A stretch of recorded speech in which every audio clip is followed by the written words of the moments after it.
अस्सलाम वालेकुम वरहमतुल्लाहि वबरकातुहू 313 डिजिटल मीडिया से अख्तर सुलझानी वो आपकी खिदमत में हाजिर है। और नाजरीन, मैं इस वक्त डॉक्टर इम्तियाज़ साहब के साथ मौजूद हूँ जो गोल्ड मेडलिस्ट हैं और बैरून मुल्क भी इनका मेडिकल फिजिशियन के हवाले से काफ़ी तजर्बा है।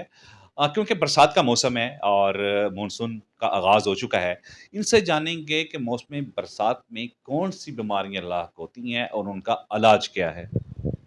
मानसून का मौसम जो है ना स्टार्ट हो रहा है, तो उसमें चंद एहतियाती तदाबीर हैं जो हमें इख्तियार करनी चाहिए ताकि जो है ना वो उसको अपना के हम मज़ीद कुछ यानी और मुहलिक बीमारियों से बचा जा सके। एक तो ये है कि घर का पका हुआ खाना जो है ना वो इस्तेमाल करें और अपने जो सब्ज़ियाँ हैं सलाद वग़ैरह है सारा कुछ को अच्छे तरीके से धो के इस्तेमाल करें और अच्छे तरीके से जो है ना वो उसको पका हुआ होना होना चाहिए। दूसरा अपना वॉशरूम में जाते हुए या वॉशरूम से आते हुए अपना अच्छे तरीके से साबुन से अपने हैंड वॉश करें। ये गैस्ट्रो के मरीज़ जो है ना वो बहुत होते हैं, टाइफाइड होता है, उल्टियाँ, पखाने लोगों को जो है ना वो हो जाते हैं। अगर वो अनहाइजीनिक खाना जो है वो खाएँ या पानी पिएँ। तो पानी को उबाल के खाने को अच्छे तरीके से धो के जो है ना पका के इस्तेमाल करें। बाकी कोशिश करें क्योंकि बरसात शुरू होने वाली है और जगह-जगह पे जो है वो पानी जमा हो जाता है। वो जो पानी जमा होता है वो ब्रीडिंग साइट होता है मॉस्किटोज़ के लिए, मच्छरों के लिए। तो वो मच्छर उसमें पलते बढ़ते हैं और उसमें जो होता है कि वो आगे जैसे मलेरिया और दूसरा ये जो डेंगू है, ये इससे जो है ना वो फैलते हैं और ये काफ़ी जो है ना मसले मसाइल हो सकते हैं। अच्छा, मोस्टली ये होता है कि बरसात में बच्चे भी मुतासर होते हैं। बच्चों में डायरिया ज़्यादा फैलता है, जल्दी फैलता है और बच्चों के हवाले से आप क्या कहेंगे?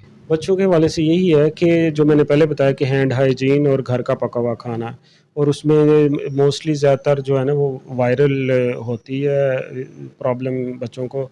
तो वो जब वायरस की वजह से फिर वो उल्टियाँ और पखाने जो है ना वो बच्चों में ज़्यादा हो जाते हैं। हैंड हाइजीन और घर का पका हुआ खाना ये जो है ये बहुत ज़रूरी है और जब अगर खुदा न ख़ास्ता अगर हो जाता है वो उल्टियाँ या पखाने आ रहे हैं, गैस्ट्रोएंटेराइटिस हो जाता है, तो उसको अच्छे तरीके से मुस्तनिद डॉक्टर को दिखाएँ।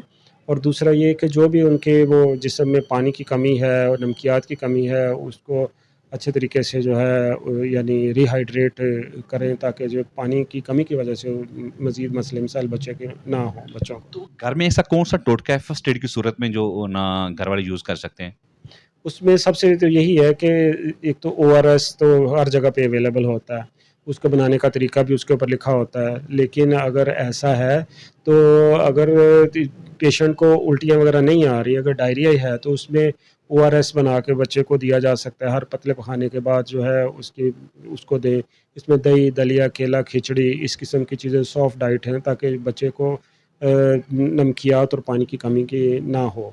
जी, ये और दही भी दे सकते हैं उसको बच्चे को और इस तरह करके रिहाइड्रेट करते रहें बच्चे को। मज़ीद इस तरह की अपडेट के साथ, वीडियोज़ के साथ आपकी खिदमत में हाज़िर होंगे। उस वक़्त तक के लिए अल्लाह निगहबान, पाकिस्तान ज़िंदाबाद।